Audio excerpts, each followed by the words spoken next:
تمسيك نفسيا بعد ما خلص ثانويه عامه، اسمع وقول حاضر وطلع من الناحيه الثانيه. من اخطر الحاجات اللي بتقابل طالب ثانويه عامه في ثانويه عامه، حضرتك اصلا مطلوب منك تبقى زي فلان حتى لو فلان ده جامد. هو اصلا انت مش مطلوب منك ده. ليه يا سيدنا؟ لان احنا لو عايزين فلان ده متكرر مرتين، فاذا يبقى الخلقه بتاعت حضرتك او خلقك ما كانش كده. يعني لماذا خلقك الله؟ عشان تبقى نفس فلان؟ طب ما كان ربنا خلق فلان مرتين. قصدي فلان صاحبك، مش قصدي نقتدي، مش قصدي قدوه الانبياء، لا انا بتكلم دلوقتي مقارنات بينك وبين اقرانك او بينك وبين اقرانك، اللي انت تبقى نسخه مستنسخه منه. هل المطلوب من حضرتك ان انت تبقى نسخه مستنسخه منه؟ ايش استفدنا ان احنا بقينا عندنا 2 متكررين يعني ما استفدناش حاجه. اذا يبقى فكره المقارنه في حد ذاتها هي فكره مرفوضه. فكره مرفوضه. حضرتك بعد اذنك ما تدخلش نفسك في مقارنات مع حد، ولا تقارن نفسك بابن خالتك ولا ابن عمتك، ولا تقارن نفسك بين صحابك، ولا تقارنش نفسك خالص. انا مش دعوه يا باشا. انت يا عم ربنا يزيدك وربنا يمن عليك وكل حاجه، انا يهمني نفسي. انا النهارده عندي مشاكل ايه عشان اعرف اعالجها، فما تبقاش عندي موجوده بكره، عشان ما تبقاش موجوده عندي بعد اسبوع، عشان ما تبقاش عندي موجوده بعد اسبوعين، عشان ما تبقاش عندي موجوده بعد شهر. ده دوري في ثانويه عامه، دراسيا وحياتيا ودينيا وكل حاجه. خلاص تمام. فبلاش مقارنه، لان احيانا المقارنات بتضعف النفوس، فبتخلي النفس تلعب مع الشيطان. بيخش برضه الدخله دي، فيقول لك شايف فلان بيعمل ايه؟ اعمل زيه. ما عرفتش خلاص يبقى انت فاشل، يبقى انت مش نافع. لا يا قلبي، لا هو فلان مش هو ده النموذج اللي بيحتذى بيه. انا قصدي فلان من اقرانك، من اصدقائك. تمام كده؟ خلاص. مش هو ده شرط النموذج. امال مين النموذج؟ حضرتك في ثانويه عامه مطلوب من حضرتك تعرف ايه مشاكلك وتعالجها، بس كده. مش مهم مين سابق ومين الاول ومين الثاني ومين بدا الاول ومين بدا. المهم حضرتك النهارده ايه مشاكلي واعرف اعالجها ازاي. فما تدخلش نفسك في مقارنات حتى في البيت. لو اجبروك او قالوا لك او اجبروك على فكره الدخول في مقارنات، اسمع وقول حاضر وطلع من الناحيه الثانيه. تمام يا سيدنا؟ خلاص. ولا يفهم من كلامي ان انت لو من الناس اللي بتحب التحديات مع صحابك، ان انت وصلت لحد فين تعالى بقى نسخن وانا بقى هسبقك. ده مش مقارنات خالص. ده فكره يلا نعلي على بعض، يلا نساعد بعض، يلا نساند بعض. ده مش مقارنه. تمام؟ دي حاجه بالعكس، دي حاجه حلوه جدا. انا بتكلم على فكره المقارنات اللي انت تفضل تقارن بين نفسك وبين الناس، فتكتشف ان انت مش قادر توصل للناس، فترجع تاني بفكره انا يائس، انا بائس، انا حزين، انا كئيب، انا مش قادر اوصل، انا حاسس ان انا فاشل. كل ده هيضرك نفسيا. طيب انا ليه عمال اركز على النقطتين دول مع ان انت مستني مني بقى في اول المحاضره بقول لك يلا عافر عشان لازم توصل كل ده جميل، بس في نقطتين مهمين جدا لازم نقولهم لحضرتك او لازم حضرتك تتقنهم قبل ما نطلب من حضرتك ان انت تجتهد. النقطتين دول مهمين ليه؟ لان هم دول بيحافظوا لك على نفسيتك في ثانويه عامه. احنا ما سمعناش قبل كده عن طالب بعد ما خلص ثانويه عامه قال مشكله ثانويه عامه ان هي ضرتني جسديا، ايدي من بعد ثانويه عامه ما بقتش قادر افردها، رجلي من كتر المذاكره مش قادر اتعامل عليها تاني، ظهري مش قادر، خلاص انا هفضل طول عمري ماشي منحني عشان انا في ثانويه عامه فضلت اوطي في المذاكره كتير، فخلاص انا اتدمرت.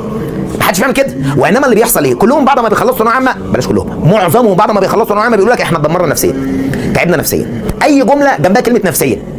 وايه اكتر حاجه تضر نفسيا اي طالب او اي انسان؟ الحاجتين دول، ان يحس ان مهما عمل هو لسه ما عملش المطلوب منه، فده عن طريق ان الشيطان بيلعب معاه لعبه ارفع سقف المطلوب، او انه يحس ان كل شويه هو عمل بس في حد احسن منه، ده عن طريق وهم المقارنات. فلو انت قدرت تتجنب الحتتين دول في ثانويه عامه، انت نفسيا هتبقى مرتاح. فنفهم ان ثانويه عامه هي سنه عاديه مهمه جدا، بس ولا اكتر ولا اقل. فلما تفهم ده ونفسيا تبقى مرتاح، هتعرف تأدي وهتعرف تجتهد وهتعرف تبذل. حتى لو انت كنت هتبذل وانت مضطرب نفسيا، مضطرب نفسيا دي مش معناه انت تشد في شعرك.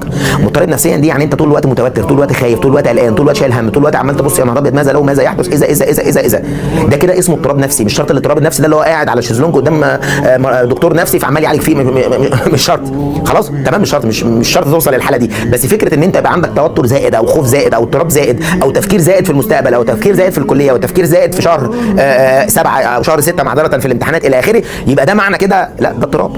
انت كده مضطرب نفسيا. مضطرب ليه؟ بسبب الحاجتين دول. فلو انت تجنبت الحاجتين دول هتبقى انسان هادي مستقر، انسان ناضج. فبعد كده لما تيجي تجتهد هتعرف تستغل اجتهادك. لكن طول ما انت بتجتهد وانت مضطرب، حتى لو حصلت عمرك ما تعرف تحصل 100%. هتبذل مجهود 100% بس تحصيلك هتلاقي 60% 50%. لو انت جامد جدا يبقى 70% ومش هتعرف تجيبهم كمان طول ما انت مضطرب. تمام يا سيدنا؟ خلاص. اتمنى حضرتك تكون اخدت بالك من النقطتين دول عشان تبقى سوي نفسيا. اخيرا، تعريف ثانويه عامه. ثانويه عامه هي سنه مهمه جدا. ونقف لحد هنا وتبقى حضرتك فاهم ثانويه عامه كويس يعني ايه. عشان بعض الطلبه فاكره ان ثانويه عامه هي اللي بتحدد الانسان هيبقى شقي ولا سعيد في حياته، هي اللي بتحدد ان حالته الاجتماعيه هبقى ثري قوي ولا ثري نص نص، ولا حياتي متوسطه ولا فقير. ثانويه عامه هي اللي هتقول لي انت هتحقق حلمك ولا تعيش انسان فاشل في حياتك. كل ده غلط. ثانويه عامه مش كده. ثانويه عامه مش كده. ثانويه عامه سنه مهمه جدا. ليه؟ سنه مهمه جدا عشان بس هي دي السنه اللي من خلالها غالبا بتعرف تتحكم في الكليه اللي انت هتخشها بس.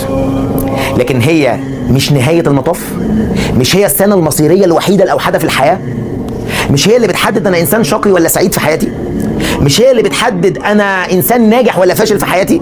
ومش معنى كده انا بقول لك مش مهمه، انا بقول لك انزل الاشياء لمقاديرها مظبوطه عشان تعرف تبذل فيها وتأدي فيها من غير ما تصاب باضطرابات نفسيه هتؤذيك نفسيا بعد ما تخلص ثانويه عامه. وبالتالي احنا ما استفدناش حاجه. حتى لو دخلت الكليه اللي انت عايزها وانت مضطرب نفسيا، شخصيتك اتهزت، مش محتاجين حاجه ده يعني مش ده اللي مش عايزين حد ناجح في كليه مضطرب نفسي، مش عايزين كده. احنا عايزين حد ناضج اولا، ثم تعالى بعد كده نقول احنا عايزين ايه. خلاص تمام. ثانيا هتعرف تأدي زي ما انا قلت. يبقى ثانويه عامه سنه مهمه جدا، مش مقصود بيها اللي انت تتراخى، مش مقصود بيها اللي انت تبالغ مبالغات في تعريفها.